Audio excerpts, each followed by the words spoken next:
There is a concept in military strategy that goes back to the Second World War. It is not flashy. It does not get its own documentary series or its own holiday. But if you want to understand how American military power actually works, not in theory, not in the speeches, but in reality, you need to understand it. The concept is called forward basing. And the idea is deceptively simple. You don't wait for a threat to come to your shores. You put yourself, your planes, your troops, your command centers, your logistics networks as close to the potential conflict as possible. You project, you extend, you make yourself, in effect, everywhere at once. General Dwight Eisenhower understood this. Douglas MacArthur understood this.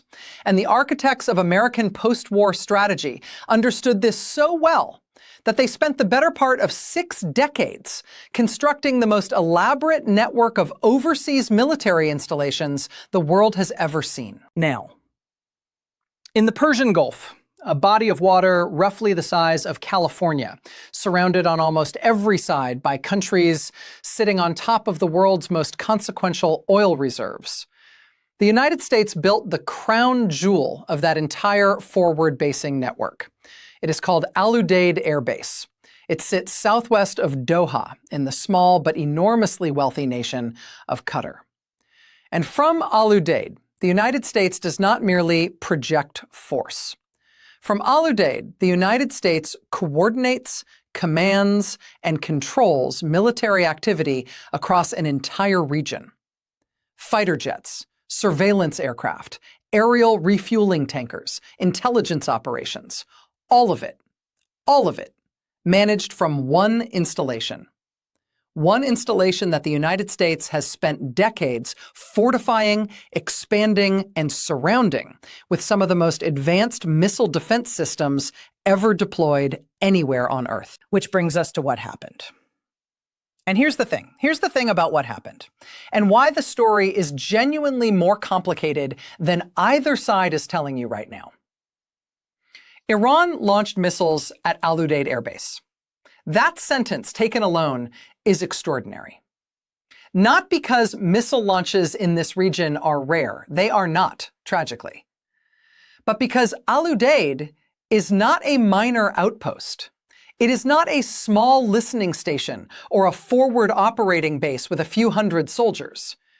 It is the operational hub, the central nervous system of American military activity across the entire Middle East. Targeting it is not a gesture. Targeting it is a statement.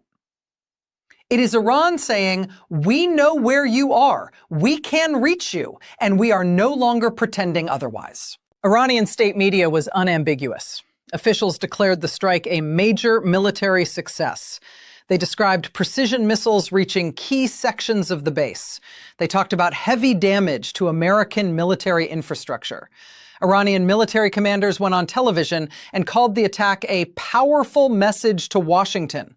Proof, they said, that even the most heavily protected American installations in the Gulf are within range of Iranian missile forces. The language coming out of Tehran was not the language of a warning shot. It was the language of a mission accomplished. Now, before I get to what the United States is saying, and why the gap between these two accounts is itself one of the most important parts of this story. If you are not subscribed yet, now would be a very good time. Because what comes next changes everything about how you should understand what is happening in that region right now. Here is what American defense officials said. They confirmed, yes, that missiles were launched toward Udeid. They did not deny that. What they disputed sharply and specifically was the claim of major damage. According to U.S. military sources, the base's defensive systems successfully intercepted several of the incoming missiles. Some debris fell within the perimeter, near impacts, fragments. But the base, the Pentagon said, remained operational. Key facilities were still functioning. And that word, operational, is doing a lot of work in that statement, and it is worth sitting with for a moment. Because here is where it gets interesting. Two governments, both of them with strong incentives to shape how this story lands, are now telling two fundamentally different stories about the same event. Iran benefits enormously from the narrative of success, demonstrating that its missiles can reach Al-Udeid, that the crown jewel of American forward basing is not invincible, serves Iran's deterrence strategy in ways that are almost impossible to overstate. For years, Iranian military commanders have told their own population, told their regional allies, told the world that American bases in the Gulf are within range. Now they are saying, see, we proved it. The United States, meanwhile, is telling its allies and its own public something different. Yes, missiles were launched. Yes, some of them got close. But the systems held. The base is functioning. American military power in the region has not been broken. Both of those stories contain real information, and both of those stories are incomplete.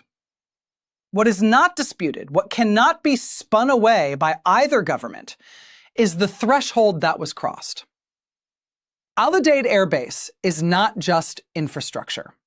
It is the physical embodiment of American military commitment to the Gulf region. It houses thousands of U.S. troops. It serves as the command center for missions that span multiple countries and multiple conflict zones simultaneously. The decision to target it, whatever the actual damage turns out to be, represents an escalation of a kind that military planners have spent years modeling and dreading.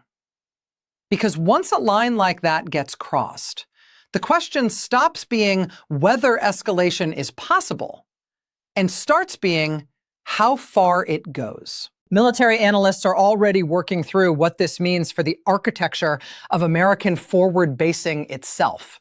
If Al-Udeid can be targeted, even imperfectly, even with significant interception, then every American base in the Gulf exists in a different strategic environment than it did before.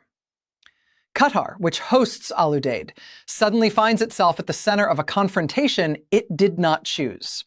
The governments of Bahrain, Kuwait, the United Arab Emirates, all of them hosting American installations, are watching this very carefully tonight, doing the math about their own exposure. And beyond the military calculus, there is the question of what happens to the global energy markets when missiles start landing near or on the infrastructure of the world's most oil-rich region. The Gulf does not merely supply oil. It is the pressure valve for global energy supply. Disruption at this scale, even the credible threat of further disruption, sends tremors through markets that are felt in every corner of the global economy. Here is where we are tonight. Iran claims it delivered a powerful and successful blow against the central hub of American military power in the Middle East. The United States insists the damage was limited, the base is operational, and its defensive systems performed as intended. Between those two statements lies a complex reality that independent analysts are still trying to piece together. What is clear, what both sides are implicitly confirming even as they dispute the details, is that this attack happened, that Al-Udeid was targeted, that the confrontation between Iran and the United States has reached a level of direct, kinetic engagement involving one of the most strategically important military installations on the planet. Eisenhower's forward-basing doctrine was built on a premise. The premise was that American power projected abroad would deter adversaries from ever directly challenging it. The presence itself was supposed to be the deterrent. The sheer scale of Al-Udeid, its runways, its squadrons, its command centers, its thousands of troops, was supposed to make the calculation for any potential adversary so obviously unfavorable that the question of targeting it would never seriously arise. That was the theory. That was the whole point. You build something so formidable, so layered with defensive systems, so deeply embedded in the security architecture of an entire region, that attacking it becomes unthinkable. Tonight, that premise is being tested in ways that the architects of that doctrine never fully anticipated. Someone thought it, someone planned it, someone launched.